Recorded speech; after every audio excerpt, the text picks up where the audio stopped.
आपको पूरा यकीन है कि आपने चाकू इसी लॉकर में देखा था?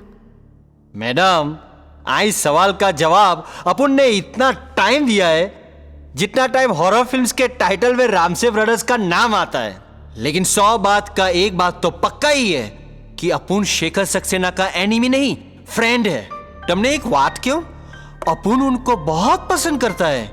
अगर तमें पण फुल प्रूफ साथे आवीने मने एम कहो कि शेखर सक्सेना ने अपनी वाइफ का मर्डर किया है तो अपुन नहीं मानेगा, नहीं मानेगा, नहीं मानेगा।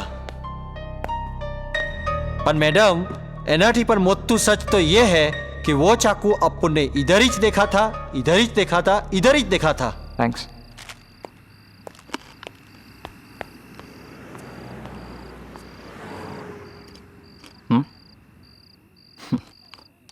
मैं तो कहता हूँ खा लीजिए, क्योंकि इसके बाद जो खबर मैं आपको सुनाने वाला हूँ ना, उसे सुनते ही आपकी भूख और प्यास दोनों उड़ जाएंगे।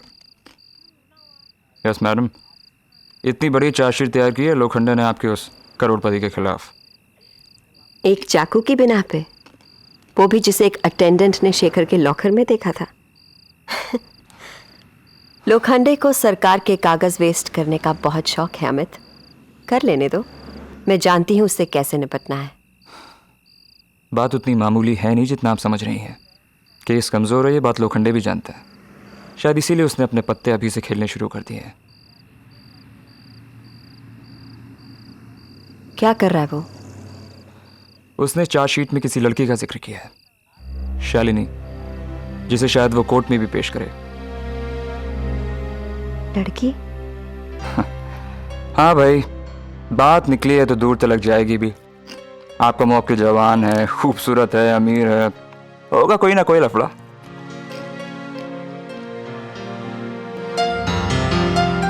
हाय।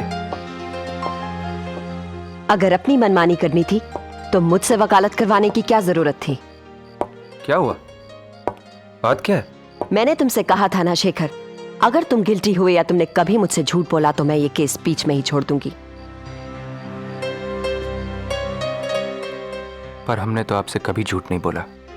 पर सच तो छुपाया है। ये शालिनी कौन है?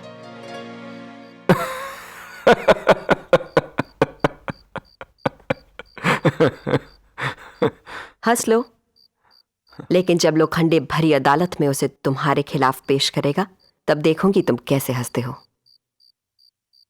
लोखंडे उसे कोर्ट में पेश करके भी हमारा कुछ नहीं बिगाड़ सकता। पर मैं उसके बारे में सब कुछ जानना चाहती हूं। बता दूंगा, पर एक शर्त पे। आपको आपकी मुस्कुराहट वापस लानी पड़ेगी। तुम्हें एमटीएनएल के ऑफिस में जाना पड़ेगा। पिछले 1 साल में इस नंबर पे कहां कहां से फोन आए हैं, मुझे उसके डिटेल्स चाहिए। I know you can do it. पर सिमरन, ये नंबर है किसका? शेखर सक्सेना का। और हाँ, आते आते एक हैंडराइटिंग एक्सपर्ट को ले आना, मुझे एक लेटर जांच करवानी है। ये सब क्या हो रहा है सिमरन? तुमने शालिनी के बारे में पूछा कि नहीं? ये सब मैं शालिनी के बारे में सोचने के बाद ही कह रही हूं।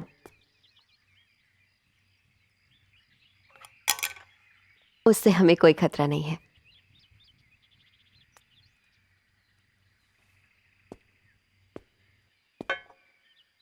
सिमरन,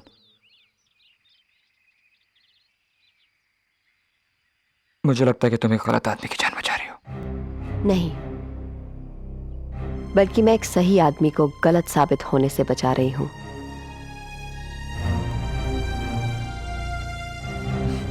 ओके, जैसी आपकी मर्जी। कल तक आपको सारी डिटेल्स मिल जाएंगी। आप चलें? कहां?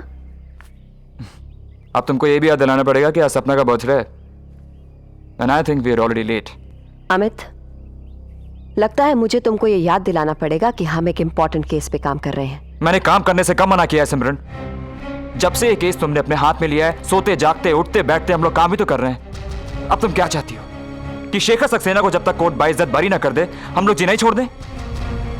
तुम्हें जो करना है करो, जिसकी पार्टी पर जाना है जाओ, पर मुझे इस वक्त किसी की जान बचानी है।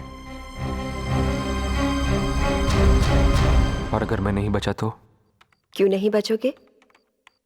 खून किया है तुमने, फांसी पे चढ़ने के लिए खून करना कौन सा जरूरी है मैडम? सब शब्दों का हेर फेर है।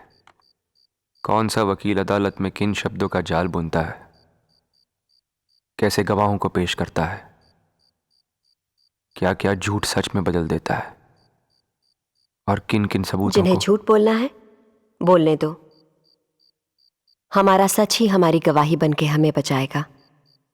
वो तो ठीक है मैम, पर डर लगता है कहीं अदालत ने लोखंडे के चार्जशीट पर यकीन कर लिया तो।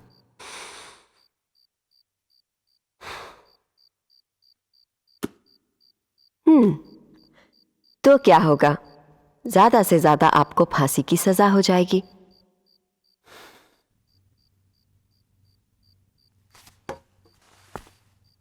अदालत में जज साहब मेज पर जोर से हथौड़ा मारेंगे, अपने मोटे से फ्रेम वाले चश्मे को हिलाएंगे और कलम तोड़ के आपको सजाए मौत का हुक्म सुना देंगे।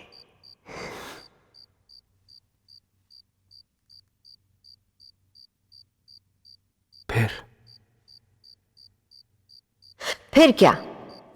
दो मोटे मोटे जल्लाद आपको बेड़ियों में डालकर तख्ते के पास ले जाएंगे। काले कपड़े से आपकी दोनों आंखें ढकेंगे और आखिरी बार आपसे पूछा जाएगा, बोलिए मिस्टर शेखर सक्सेना, आपकी आखिरी ख्वाहिश क्या है? आज अपने दिल पे हाथ रख के कुछ भी मांग लीजिए, हम उसे पूरा करने की कोशिश करेंगे। बोलिए।